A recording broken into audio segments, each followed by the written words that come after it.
안녕하십니까. 산부인과 전문의 의학박사 박혜성입니다. 오늘은 지루와 오르가슴 장애에 대해서 알아보겠습니다. 남자와 여자의 상동기관이 있는데요. 음액과 음경은 상동기관입니다. 그러니까 여자는 음액이 됐고 남자는 음경이 됐죠. 그래서 다르게 진화가 됐을 뿐 같은 오리진이고, 그래서 남자의 지루와 여자의 오르가슴 장애를 같은 맥락일 수 있지 않을까 하는 생각을 제가 했습니다. 물론 이거는 완벽하게 밝혀진 건 아니고요. 그런데 지루나 불감증이 아직까지 치료법이 확실하지 않습니다. 남자는 사정이 안 되고 여자는 오르가슴에 오르지 못하는데, 많은 사람이 시도를 해봤지만 남자의 지루 치료를 여자의 오르가슴 장애에 또 시도해보면 좋지 않을까 하는 생각만 했습니다. 생각만. 여러분도 이렇게 생각하고 한번 이 강의를 따라오시기 바랍니다. 일단 남자의 지루가 치료가 쉽지 않다고 하는데 그 원인은 무엇이고 치료법은 어떻게 있는지 알아보겠습니다. 지루는 본인이 사정을 하려고 해도 되지 않아서 섹스를 도중에 포기하는 상태, 여자가 아프다고 그냥 빼라고 하거든요. 이런 상태고, 세계보건기구는 성적으로 충분한 자극을 했는데도 불구하고 지속적이고 반복적으로 남자가 사정을 못하는 거, 오르가슴의 곤란으로 정의를 하고 있습니다. 여자의 오르가슴 장애하고 거의 정의가 비슷합니다. 원인으로는 선천적으로 내분비 이상이 있거나 의인성이나 신경학적 이상으로 볼 수 있고, 해부학적 문제가 있을 경우는 갑상선에 기능저하가 있거나 성선 기능저하, 전립선 수술, 골반 수술, 다발성 경화증, 당뇨병, 척추 손상, 항우울제, 신경안정제가 있습니다. 정신 심리적으로는 우울, 불안, 스트레스, 피로, 상대에 따라서, 혹은 성적 자극이 충분치 않거나 성적 감각에 집중이 안 되거나 지루하고 습관적인 성행동 등이 있습니다. 그래서 원인에 따라서 심리치료를 하거나 약물치료를 하거나 행동치료를 할 수 있습니다.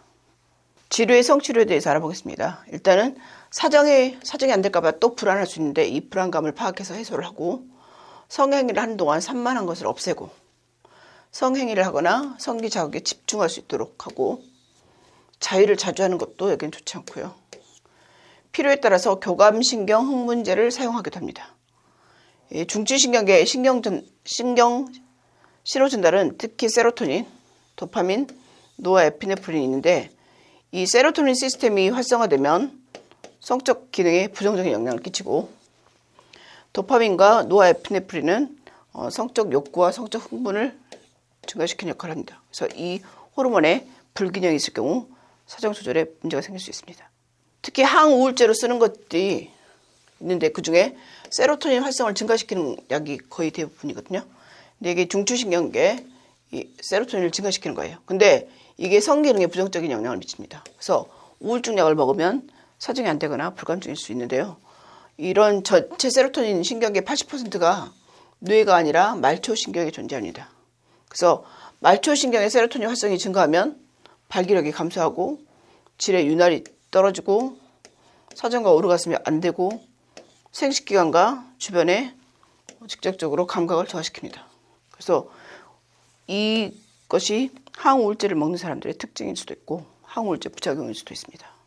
항우울제 중에 세로토닌과 관계 있는 항우울제를 알아보면 이것이 이제 사정 지연, 오르가슴 지연하고 관계가 있는데, 그 서트랄린, SSRI인데 이게 60% 이상을 차지하고, 메파조도는 10에서 20%가 성기능에 영향을 미치고, 부프로피온, 이것이 가장 성기능 장애가 없다고 알려져 있고, 그 외에도 아고멜라틴도 세로토닌, 노아에피네프린, 콜린, 도파민의 교란을 최소화시키기 때문에 이것도 도움이 되고, 보티옥세틴, 이것도 성기능 장애 발생률이 매우 낮고, 데스벨라팍신도 기대되는 대안입니다. 그래서 성기능에 가장 부작용이 적은 항우울제는 부프로피온, 아고멜라틴, 보티옥세틴, 데스벨라팍신이기 때문에 만약에 여러분이 항우울제를 먹고 성기능에 문제가 있다 그러면 주치의쌤한테 이런 식으로 약을 좀 바꿔달라고 부탁할 수 있습니다.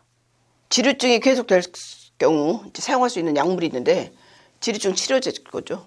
교감신경 흥분제가 있습니다. 그런 약들을 알아보겠습니다. 만약에 여러분이 지루증이라고 하면 이런 약들을 시도해 볼 수 있습니다. 일단 미드론이라고 하는 약이 있는데 이 약은 저혈압 치료제인데 이 약을 복용하면 혈압을 상승시킬 수 있고 부작용이 적습니다. 그래서 지루증에 사용하기 가장 무난한 약이 미드론입니다. 하지만 혈압을 올리는 효과가 있기 때문에 고혈압 환자는 좀 자제해야겠죠. 지루에 쓸 수 있는 두 번째 약은 이미프라민인데 치료 목적으로 한 알에 25mg인데 잠자기 전에 한 알에서 세 알 정도를 복용하면 항콜린 작용을 하는 사망계 우울제인 요도 관략근 수축력을 강화시켰고 과민성 방광을 이완해서 6세 이상의 아동의 유뇨증을 감소시키기 위해서 쓰긴 한데 이것도 지루에 쓰고 있습니다. 지루에 쓸 수 있는 세 번째 약이 슈도에페드린, 슈다페드라고 하는데 이건 알레르기, 비염, 콧물, 코막힘, 다이어트에 사용할 수 있고 하루에 60에서 120mg을 120에서 150분 전에 복용을 합니다. 이게 혈관을 수축시켜서 코 점막이나 비염 이런 게 사용할 수 있습니다. 이것은 또 식욕을 억제하는 효과가 있고 다이어트를 할 수 있고 젖이 안 나오게 할 수도 있습니다. 주로는 충혈 완화제, 불안, 불면, 그다음에 배뇨불능을 일으킬 수 있기 때문에 이런 부작용이 있으면 사용하면 안 되고 이것도 지루 목적으로 쓸 수 있습니다. 에페드린이라고 천식이나 다이어트에 사용할 수 있는 약인데 15에서 60mg을 60분 전에 복용하는 것입니다. 한약에 마황에 들어있는 약이고 교감신경 촉진제입니다. 이거는 천식치료에도 사용할 수 있고 그다음에 혈압 상승 효과가 있습니다. 기초 T산을 높여서 비만을 줄이는 데도 효과가 있고 카페인하고 같이 복용을 하면 운동을 효과를 증가시킬 수 있지만 도핑 테스트에서 나올 수 있는 부작용이 있습니다. 하루에 12에서 24mg을 지속적으로 반복할 경우 급선 심근경색이나 고혈압 뇌졸중을 유발해서 급사할 수 있기 때문에 이거는 썩 권하는 약은 아닙니다. 요인비는 우리가 돼지 발정제로 알려진 약입니다. 20에서 45mg을 식사하지 않고 60분 전에 복용하는 거고 비아그라가 나오기 전까지는 발기부전 치료제로 쓰였던 약물입니다.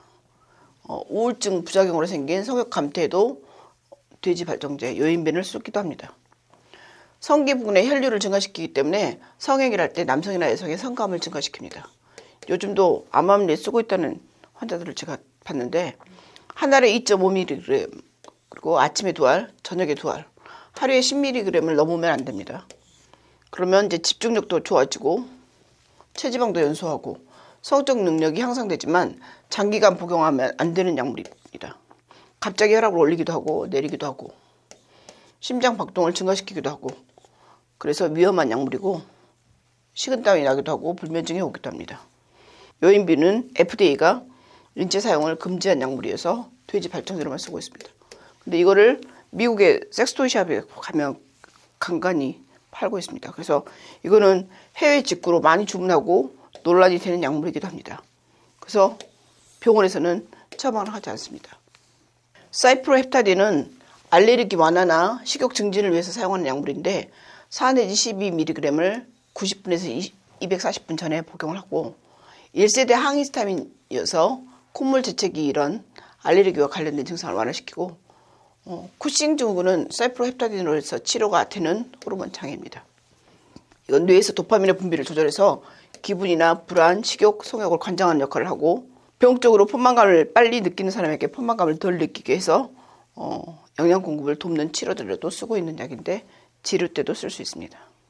아만타딘이라고 항바이러스제인데 매일 100에서 400mg을 이틀 전 복용하는 약이고 인플루엔자 A 감염, 그러니까 독감 감염의 예방 및 치료로 추천되고 있고 말초나 중추신경계의 도파민 활성을 증가시켜서 파킨슨 증후군 치료나 다발성 경화증의 증상 조절에 쓰고 있는 약인데 지루 때도 쓸 수 있다고 하고 카보골린이라고 이게 이제 전말린 약이거든요. 고프로락틴 혈증에 사용하는데 일주일에 2번 0.5mg을 잠자기 전에 복용하는 건데 도파민 작용제로 영향을 미쳐서 유주 분비를 억제하고 고프로락틴 혈증에 사용하고 알코올 중독 치료로도 쓰고 지루 때도 오르가슴 장애 때도 쓸 수 있습니다. 지루에 쓸 수 있는 약을 정리를 해보겠습니다. 미도드린이 가장 강추하는 약인데 보통 5에서 40mg을 30분에서 2시간 전에 복용할 수 있는데 단점이 고혈압입니다. 고혈압이 있는 사람은 사용할 수 없겠죠. 이미프라민은 매일 25에서 75mg을 잠자기 전에 사용할 수 있는데 구갈이나 변비가 생길 수 있습니다. 매일 60에서 120mg을 120에서 150분 전에 먹을 수 있고, 이걸 먹었을 때 부작용으로는 과경계나 불안이 생길 수 있습니다. 불안한 사람 먹으면 안 되겠죠. 에페드린은 15에서 60mg을 60분 전에 먹을 수 있는데 이것도 과경계와 불안, 다 다이어트나 감기약으로 쓰는 약들이죠. 그다음에 요힌비는 20에서 45mg을 60분 전에 먹을 수 있는데 불안, 오심, 가슴 두근거림이 있는데 FDA에서 승인하지 않은 약입니다. 돼지발정제고. 그다음에 사이프로헵타딘은 4에서 12mg을 90분에서 240분 전에 먹을 수 있는데 부작용은 진정되거나 집중력 저하가 있습니다. 아만타딘은 매일 100에서 400mg을 2일 전에 먹고 오심 불안이 있습니다. 2일 전에 미리 챙겨 먹기가 쉬운 일이 아니겠죠.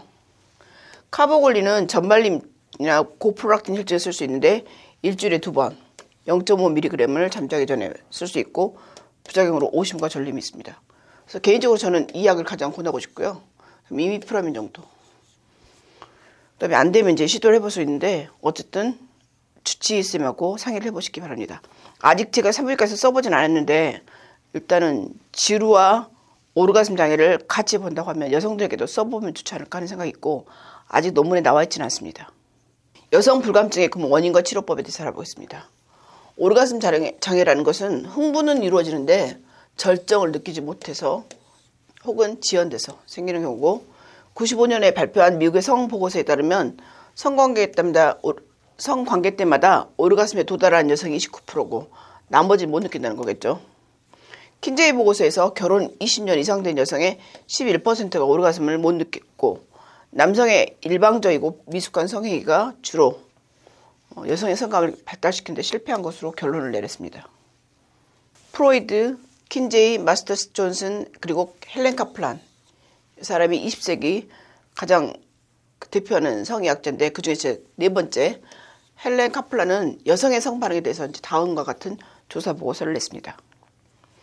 환상만으로 오르가슴을 느끼는 여성이 5에서 10%, 성관계 때 음액을 자극받아야만 오르가슴을 느끼는 여성이 약 40%, 어떤 방법을 써도 오르가슴을 느끼지 못하는 여성이 10%, 실은 10%만 있어야 되는 거죠. 그리고 정상적인 부부관계만 가지고 오르가슴을 느끼는 여성은 절반도 안 되고 전체 여성의 10%는 불감증이다. 그러니까 정상적인 부부관계만 갖고는 오르가슴을 느끼지 못한다는 거죠. 반드시 음액 자극이 있어야 됩니다. 여성 불감증의 성격을 보면 실제는 불감증이 아닌데도 스스로를 불감증이라고 생각하는 여성도 적지 않고 성 문제가 있음에도 불구하고 사회문화적인 억압 때문에 자신의 문제를 부정하는 여성도 많고 강박적인 성격이거나 지적 수준이 높은 여성 가운데 스스로를 지나치게 억압해서 불감증 환자가 되기도 합니다. 불감증의 원인을 보면 성적 경험 부족, 그다음에 충분한 자극 부족, 이게 되게 많죠. 그리고 약물이나 어떤 만성 질환, 미혼 여성의 경우는 강박적이거나 성을 더럽게 생각하는 정신적인 이유가 많고 출산 후에는 질 근육이 이완되거나 출산할 때 신경이 손상됐거나 회음절개거나 요식음이 원인이 되고 그다음에 이제 여성 생식기의 신경이나 혈류장애 그리고 남성 음경의 혈류량이 줄어들면서 발기가 되지 않듯이 여성도 동맥경화증이나 골반 골절 같은 것으로 인해서 동맥이 막히거나 질이나 음액의 혈류량이 줄어들면서 질 분비액이 잘 나오지 않거나 늦게 나와서 성교통이나 질과 음액의 감각이 떨어지거나 오르가슴 장애가 일어나기도 합니다. 그 외 정신적인 원인, 그다음 폐경기도 원인이 됩니다. 여성 불감증 치료는 당연히 원인에 맞는 치료를 해야겠죠. 그리고 정치적인 원인인 경우는 부부가 노력을 하고 솔직한 대화를 통해서 상담하고 치료를 해야 됩니다. 그리고 성적 흥분을 강화시킬 수 있는 성인 여가, 포르노나 자유행위, 보조 도구를 사용할 수 있습니다. 그리고 전기자극 치료를 통해서 질 근육이 수축력을 회복하거나 손상된 신경계를 복구시키거나 케겔 운동을 통해서 골반 근육 강화 훈련을 시킬 수 있습니다. 그리고 적절한 성적 자극을 한 번도 받은 적이 없을 경우 적절한 성치료를 통해서 첫 오르가슴을 경험하는 것도 중요합니다. 여기는 음액 자극이 반드시 필요하겠죠. 그리고 성교육, 자기 성찰, 자가 마사지, 스스로 성적인 행동을 하도록 자위를 통해서 혹은 성교육을 통해서 본인의 성감대를 개발하거나 발견하는 것도 중요합니다. 그 외에 이제 성적 판타지로 이용하거나 바이브레이터를 사용하거나 파트너가 참여해서 치료에 활용을 하거나 질 입구를 좁혀주기 위해서 이쁜 입술이나 필러, G샷, 그다음에 질 레이저 같은 수술이나 시술, 그리고 오르가슴을 잘 느끼는 부위를 재생시키고 혈류량을 증가시키기 위해서 오샷 같은 걸 시행할 수 있습니다. 그리고 남자 지루 치료제에 사용하는 교감신경 흥분제도 시도해볼 가치가 있다고 생각합니다. 여성 불감증은 남성의 성기능 장애에 비해서는 치료 효과가 아주 높습니다. 약물의 도움 없이 성치료만으로 85%는 치료된다고 보고하고 있습니다. 지루와 불감증에서 딱히 시원한 치료법이 없는 것 또한 현실입니다. 앞으로 의학적인 발전으로 더 나은 치료법이 나오기를 기대해 봅니다. 저에게 지루와 오르가슴 장애에 대해서 질문하시는 분들이 많은데 어떤 한 가지가 딱 치료법은 없고 원인도 여러 가지고 치료법도 여러 가지이기 때문에 모든 것을 본인들이 다 본인 몸에 테스트해보고 그래서 치료법을 알아야 되기 때문에 시간이 좀 많이 필요하고 공이 많이 필요한 질환입니다. 그래서 처음에 한 번 상담하고 한 번 치료를 안 됐다고 포기하지 마시고 여러 가지를 시도해 보시기 바랍니다. 구독